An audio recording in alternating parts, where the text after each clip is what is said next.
Magandang buhay sa lahat, update muna tayo guys. Sir Ranvel Rufino spotted with Enrique Hill and Ralph.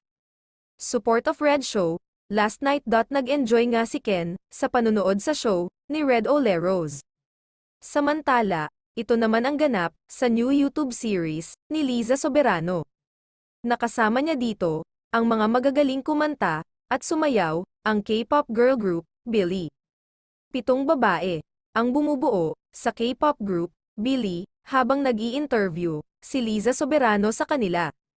Nalaman natin na ang favorite animal ni Hopi ay penguin at monkey. Ang special skills nito ay rapping. Ang galing-galing mag-rap ni Liza Soberano, pinuri siya ng pinuri ng K-pop Billy. Kahit saan talaga isabak, si Hopi ay ang galing niyang dalhin kahit mag-interview sa mga sikat na celebrities outside Philippines. Ayon sa mga nakapanood, walang dull moment pag si Liza Soberano ang pinapanood.